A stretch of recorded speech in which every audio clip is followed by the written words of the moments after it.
Bienvenidos a En Dos Continentes. Uf, se nota el buen ambiente, ¿verdad? El cambio de humor.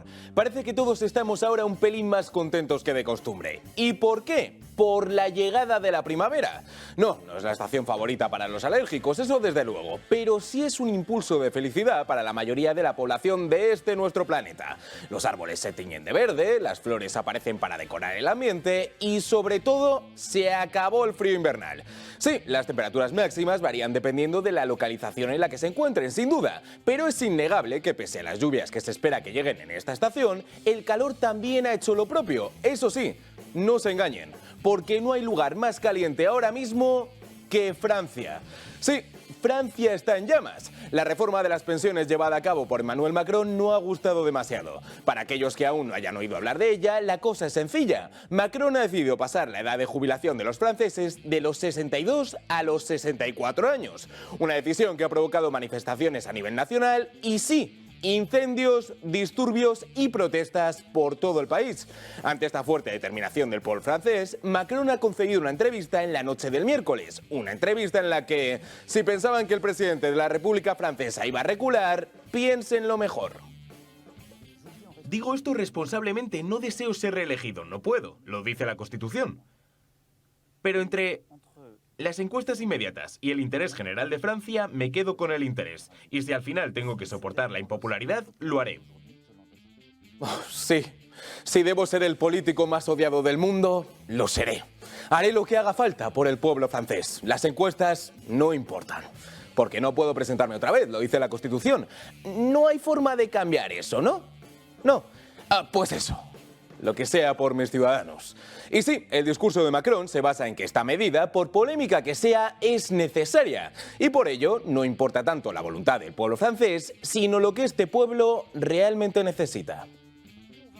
Cuanto más esperemos, peor será. Esta reforma es necesaria, le digo esto al pueblo francés. No lo disfruto, preferiría no haberlo hecho, pero responde a la responsabilidad y el compromiso que os he presentado.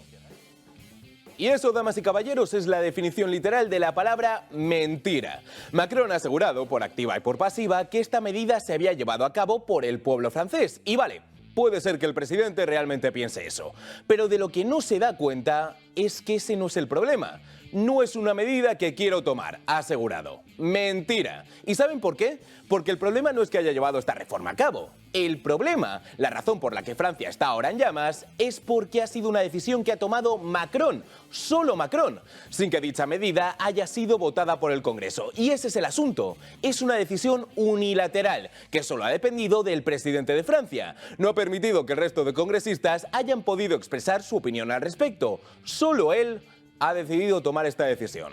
Algo parecido le ha pasado a Boris Johnson. Ya conocen la historia. Comienzos de 2020, la COVID-19 asolando el mundo entero, el Parlamento inglés ejerciendo como figura suprema de rectitud y corrección, impone una serie de medidas severas que incluyeron el confinamiento total de los ciudadanos ingleses. ¿Y qué hace Boris Johnson? El entonces primer ministro del Reino Unido organizó una serie de fiestas clandestinas en las que él, junto a una serie de cargos políticos, se divertían mientras su pueblo sufría. El miércoles por la tarde, Johnson se sometió a un juicio por todas estas cuestiones. Un juicio que puede servir perfectamente como ejemplo.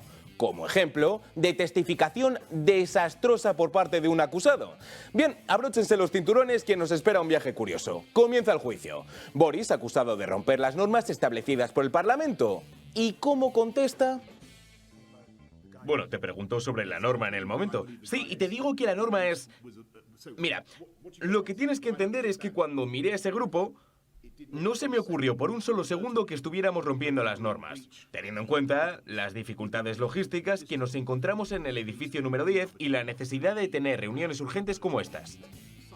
Vale, totalmente de acuerdo. Los gobernantes nos decían que el mundo se encontraba en una situación realmente peligrosa y estas situaciones extremas requieren medidas extremas, como las reuniones en el edificio de Downing Street.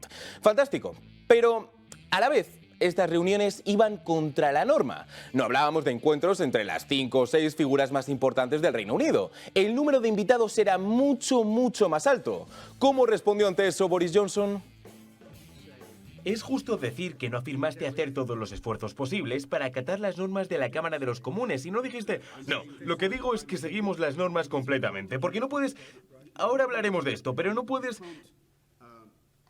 esperar que las personas que se encuentren en un espacio como el edificio número 10 tengan una especie de valla electrificada invisible a su alrededor. Ocasionalmente penetrarán en el espacio de otras personas. Cuando vi eso, no supuse que hubiéramos roto las normas. Significaba que estábamos siguiendo las normas en la mejor de nuestras habilidades, que es lo que decía la norma. Claro, no se puede pretender que pongamos vallas electrificadas invisibles entre la gente. La norma lo deja claro. Hay que procurar ser lo más responsables posibles si se tienen que dar este encuentro o encuentros de este tipo. Sí, es totalmente cierto. Había que evitar en la medida de lo posible el contacto entre personas. Y aquí empieza la diversión. Aunque Boris aseguraba haber operado de la mejor forma posible, le han pillado con las manos en la masa. O bueno, no en la masa precisamente. Yo creo que me he saltado algo, pero nosotros evitamos el contacto físico. Por ejemplo, como dice la norma, no tocamos los bolígrafos del resto.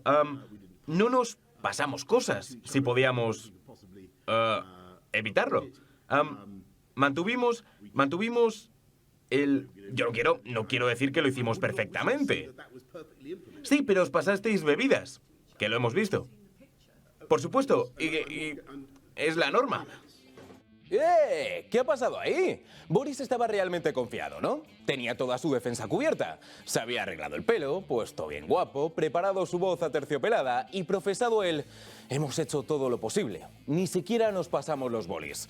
Pero ante la pregunta de «ya, ¿y qué pasa con las bebidas?», su respuesta ha pasado a ser un «no, es la norma». Como decíamos, este es el principio del viaje.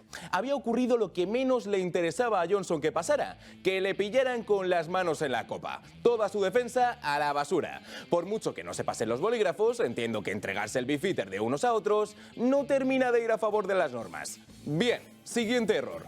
¿Por qué se permitieron estas fiestas y no se conocieron frente al público hasta muchos días después? Sencillo, por la seguridad. Una seguridad que obviamente debía ser anónima. ¿O no? Y de forma breve, quiero dar las gracias y mi despedida a los que creo que son dos agentes jóvenes de policía con mucho talento. Malcolm Reed y Alex Vance, que eran... ¿Qué? Y fue... Perdonadme, creo que no tenía que decir esos nombres, los de los agentes. Pero bueno. Sí, claro. En ese evento estaban Malcolm Reed, Alex Vance, David Beckham, John Lennon, la reina de Inglaterra, Mr. Bean, Harry Potter, Lord Voldemort y... ¿Qué? Ah, que no podía decirlo. Ya. Bueno, ¿qué más da?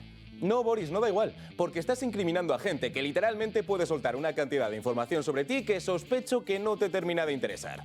Y claro, así pasamos a la siguiente fase del juicio. Hemos visto la primera, la de la defensa férrea. Hemos pasado por la más absoluta de las pilladas y por los errores, así que, ¿qué toca ahora?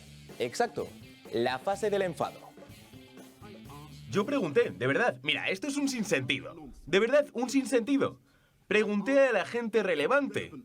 Era gente con experiencia. Han estado trabajando muy duro. Me lo explicaron. Me dijeron lo que había ocurrido en el gabinete. Como, simplemente, el gabinete no estaba ahí. Lo siento, te equivocas. Porque pregunté al secretario del gabinete y le pedí al secretario que hiciera una consulta por lo del 7 de diciembre. No sobre si tus opiniones eran correctas. Pero claro que sí. Sigamos. Es un sinsentido, es un escándalo. Yo he preguntado, he hecho todo bien. Ya... no sé por qué, pero no termina de ser del todo creíble. Y ojo, porque no solo lo muestro yo facialmente. Nos hemos centrado en el testimonio de Boris Johnson, ¿no? Es el que importa, al fin y al cabo. Se le está juzgando a él. Nos da relativamente igual lo que diga la señora de la quinta fila, salvo que sea una de las invitadas de esa larga lista del ex primer ministro británico, por supuesto.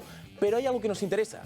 No es un testimonio exactamente, es más una expresión, por parte de una persona muy especial y muy cercana al caso de Boris Johnson, su abogado.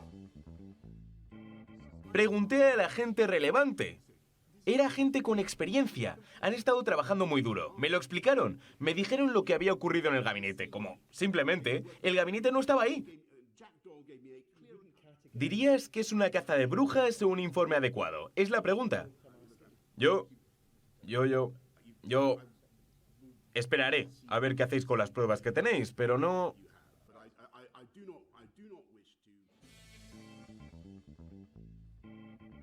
Y este es el gran problema para que Boris Johnson se libre de la tormenta y no precisamente de primavera que se acerca ante su causa. Si el propio abogado del acusado, el propio hombre al que ha pagado Boris Johnson para que defienda su caso, tiene esta expresión mientras la escucha, las cosas no pintan muy bien precisamente. Vale, quizás es el momento de aceptar lo inevitable. A Boris le va a caer una buena. ¿Qué hacer sabiendo al precipicio al que te aproximas y cuyo rumbo no puedes cambiar? Sencillo. Te intentas llevar a todo el que puedas en tu caída. Lo más importante de todo es que si para mí era obvio que estos eventos iban en contra de la norma y las reglas, tendría que haber sido igual de obvio para decenas de otros, incluyendo a los cargos más altos del país. Todos ellos, como yo, habrían roto las reglas. Y debería ser también obvio para otros, incluyendo al actual primer ministro. Y ahora mete al primer ministro en esto. Sí, aquí Johnson no se equivoca. Rishi Sunak estuvo en una de esas reuniones organizadas por Boris Johnson, sin duda. Pero oye, Boris, yo qué sé, que supuestamente sois amigos, habéis trabajado juntos. ¿Qué menos que un poquito de sinceridad y de lealtad? Aunque bueno, claro, después de haber delatado a los dos jóvenes policías con talento, ¿cómo no se va a ir a por el primer ministro? Uf, cuánto caos.